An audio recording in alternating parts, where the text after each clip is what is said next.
All right, let's get right into it. Some exciting stuff of what we're looking at in the market. The Fed's on hold, and most markets are up. We got a lot of good stuff here that we've put out for the last month. You can take a look that we've been talking about. Discover Financial, that was one that was we did at around 98 and change, take off half and trailing stops. Disney's another one. Looks like someone did a great trade. These are actual posts that come in the alerts that I do in our live trading room.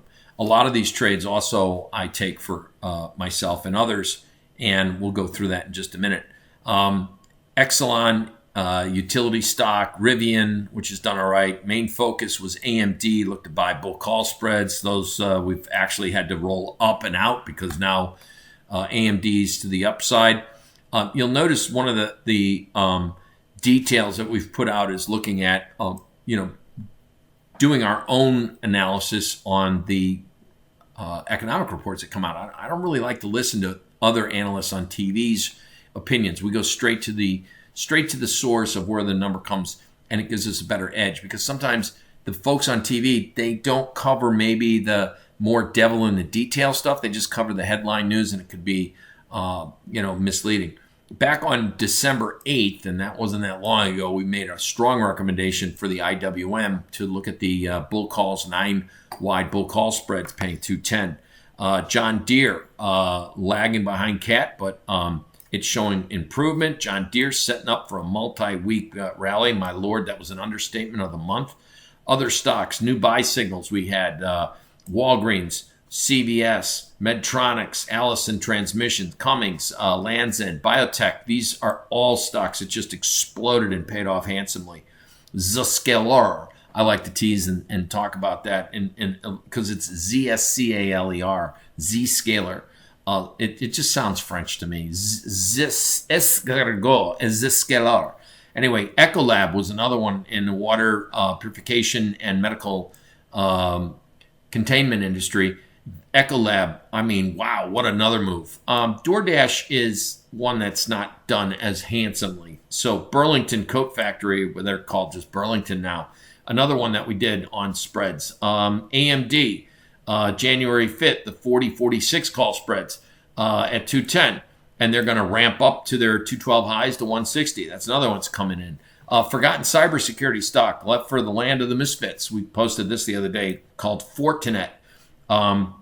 That's another one, and that's also performed well. Lastly, we had a trade that we put on in Roblox, more call spread. So this is the kind of work we've done in the live trading room that we cover. And what I'd also share with you is some of the trades that you'll see that we actually put into practice. So we've got AMD, forgot to mention Etsy. Google's not doing well. It's the one that's just irritating the crap out of me. But we have some January upside, and we've made some money on it. So, in other areas. On IWM, I'm starting to lighten the load on IWM. In fact, I've gotten out of probably 2/3 of the position up here because it's at the resistance, and we still got a lot of time. MGM, forgot to mention about MGM, another one that we just put on because we're pretty impressed with what's going on in Las Vegas. And also, you remember I just talked about looking at the employment numbers. Well, if we also look at the inflation numbers, and you look at where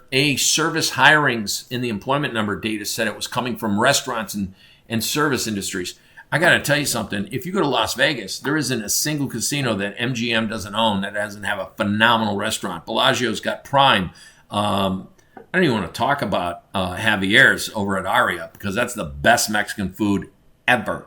Wherever you go, the restaurants are packed. People want entertainment, whether they're gambling, whether they're going out to fine dining, whether they're going to see the Las Vegas Knights, whether or not they're going to see, the Las Vegas Raiders, or perhaps the baseball team that's going to be coming down the pike. So MGM owns the strip towards that end of where all that excitement is. T-Mobile Arena, Park MGM with Nomad, fine dining there as well. For all of what I'm talking about, it's really, I think at this point with the Fed saying they're going to, maybe telegraph that the rates will come down, it's good for saying we're not going to be in a recession. So you're back onto stocks that, like I mentioned, Roblox, some Square, some Texas Instruments, some Wayfair. All of these are like some good trades that we put at Zscaler at the, we can, no, at the, there's your Zscaler. And so all of those are kind of like neat things that we could sit there and say, are the indicators working? And what indicators are they that I use? And bottom line is we run scans on a daily basis. Many of you have Thinkorswim, and you can clearly see there are the John Person PPS buy signals, the person's pivots. This is a really interesting way to lay out the pivot. If the market's truly bullish, market trades north of the pivot point. A book I wrote nearly 25 years ago and encapsulated how to utilize and filter out pivots and use it as an indicator, a leading indicator, probably widely, I'm not going to say copied, but a lot of people do use that indicator. Maybe they rename them, it's okay, but they're available and you should learn how to use these, because with the PPS indicator, and I forgot to mention about Charlie Schwab, long on Morgan Stanley, stuff like that, and then even looking at the breakout on what's going on in Nike. And I'll give you one that's really awesome that I think is going to see some traction because it's starting to build some good volume, is OnCloud, ONON, high-end sneaker, call it what you will. That one I think in the retail space might win in maybe holiday shopping gifts for people. A lot of more people are wearing OnCloud. I don't think they're going to take away Nike market share. Why I'm bullish on Nike and in a long position on Nike is real simple. I think besides soccer, football, basketball, apparel, all of that is what OnCloud doesn't sell. And more importantly, now you've got one more factor. It's called the Taylor Swift factor. She's dating this guy from Kansas City Chief, Travis Kelce. And I guarantee you, man, Taylor Swifties, they all want to probably buy the Kansas City Kelce jerseys. So that might boost some sales during the holiday as well. And I think that's what's happening with Nike, by the way. I'll have more later. Thanks for listening. I think two things to walk away with. We still have some undervalued buying opportunities, in my humble opinion, in some of the financials. Citi still looks pretty good.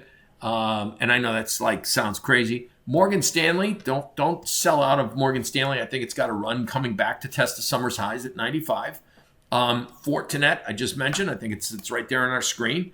Another one is, now that we have the Screen Actors Guild union dispute settled, and the one thing that's really hurt this particular cosmetic company, Estee Lauder, was supposedly that plus relative weakness in China. I think this number's coming back. It's got probably, I'm looking for the next 90 days, about I'm looking for it to get back to at least 170, 180 zone, somewhere in there, not to be too precise, but I think we could see a 175 print out of Estee Lauder again to the upside. What's interesting is that we've got the sell-off coming, I think, out of MAGA names. So your Netflix, your Adobe, your Microsoft, all of those names that people were, Meta, heavily invested in, Microsoft, heavily invested in that. I think money's coming off the table and going into the lower tiered stuff that hasn't moved, your Walgreens and the things that I just mentioned earlier. And one of the things that I think that rotation's happening going into the December 15th option expiration is because a lot of people still bought T-bills. So the money that should be in the stock market's actually earning interest. And until those T-bills mature, which could be anywhere between, say, Monday when that cash frees up. So you'd be talking about anywhere between the 18th to the, maybe the 21st or so, and in final end of the year. Are people going to want to maybe roll in a 3-month bill or start looking at stocks again as they see a better opportunity? Another one that's a better trade, possibly for a better higher yield, is British Tobacco. And that BTI is one that pays 8% dividend yield. So maybe if yields come down, people say, why am I going to roll out of a T-bill now? I got better opportunities back in equities. And that could bolster some of the low-lying fruit stocks that we haven't seen participate this year. That's my explanation, at least. And I hope that resonates with you and some good information for you to act on. Until next time, have a great rest of your week. Thank you.